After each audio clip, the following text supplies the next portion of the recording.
hanya Allah turunkan untuk umat Nabi Muhammad SAW. Catat ini ya. Dan saya belum pernah bagi dimanapun yang ini, yang versi lengkapnya. Kalau bisa dilakukan, bukan hanya dosa digugurkan, tapi setiap hurufnya mempercepat terkabulnya doa kita di hadapan Allah Subhanahu wa Ta'ala. Ya. Ada 2 surah di dalam Al-Quran yang bila 2 surah ini dibacakan, itu setiap hurufnya dihitung bisa berpotensi menggugurkan dosa sekaligus mengabulkan doa-doa yang dimintakan. Sepanjang doa itu baik untuk urusan dunia akhirat kita. Kalau salah satu kurang baik, diperbaiki oleh Allah. Misal, dunia baik tapi akhirat tidak, maka diperbaiki oleh Allah kepada yang lebih baik. Surat pertama Al-Fatihah, surah kedua Al-Baqarah. Ya. Sebelum doa baca tuh Al-Fatihah sama Al-Baqarah. Tapi Al-Baqarahnya tidak dari ayat yang pertama. Kepanjangan. Cukupkan di ayat 285 sampai ayat 286, 2 ayat terakhir. Hadisnya sahih. Kalau mau dikuatkan biasanya banyak ulama memasukkan ayat 284. Ada yang sudah masuk ke dalam Ka'bah di sini? Ini informasi saja. Dan 3 ayat ini, Al-Baqarah 284, 285, 286, itu ayat yang dituliskan di dinding Ka'bah.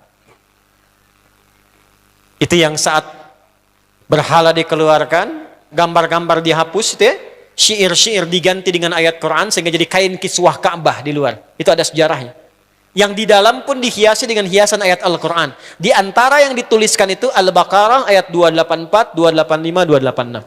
Intinya di 285 dan 286-nya. Tadi rakaat pertama yang saya bacakan dalam salat Isya. Hadisnya sahih. Itu spesial malaikat Jibril turun kepada Nabi Muhammad SAW mengabarkan kabar gembira siapa yang membiasakan membaca Al-Fatihah. Ya, kemudian 2 ayat terakhir di Al-Baqarah dari amanar rasulu sampai fangsurna 'alal qaumil kafirin, tidaklah dia membacakan itu kecuali setiap hurufnya dijaminkan mengabulkan doa-doa yang dia mohonkan sepanjang benar doanya dan tidak diselimuti maksiat. Ini maaf ya. Ini saya minta maaf dulu nih.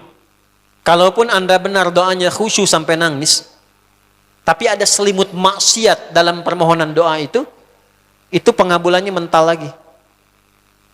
Hadisnya sahih. Thumma dzakara rajula yutilu as-safara ash'atha aghbara yamuddu yadayhi ila as-sama' fayaqulu ya rabb faqala Rasulullah sallallahu alaihi wasallam anna yustajabu lidzalik famat'amuhu haram mashrabuhu haram malbasuhu haram wa ghudhiya biharamin fa anna yustajabu lidzalik. Rawahu Muslim. Nabi mengisahkan seorang lelaki menempuh perjalanan jauh. Awas, menempuh perjalanan panjang untuk ketaatan itu mempercepat doa dikabulkan 2 kali lipat dibanding orang biasa. Makanya kalau ada orang mau ke Mekah umrah, mau haji, titip doa. Ada yang mau beasiswa ke Madinah, ke Mekah, ke Al-Azhar, ke Mesir, titip doa. Saya biasanya kalau mau berangkat umrah, Ustaz titip doa, ayo tulis banyak tuh. Nggak saya baca. Saya simpen aja, ntar dekat Ka'bah, ya Allah engkau maha mengetahui. Ya, mohon kabulkan semua doa-doa ya dari teman-teman jamaah yang dititipkan dalam kertas yang telah mereka tuliskan itu. Simple Pak, daripada capek kita bacakan satu-satu. Dan alhamdulillah biasanya ya insya Allah terkabul. Insya Allah. Itu perjalanan jauh. Nah orang ini menempuh perjalanan untuk sekedar berdoa. Safar. Ya, safar yang baik. Kemudian yang kedua, yamuddu yadayhi ilas sama', dia mengangkat tangannya ke langit.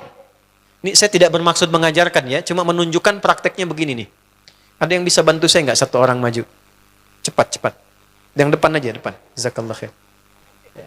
Mohon pegangkan mic sebentar. Ya, terima kasih ya. Lihat sini. Gini. Nah, jazakallah.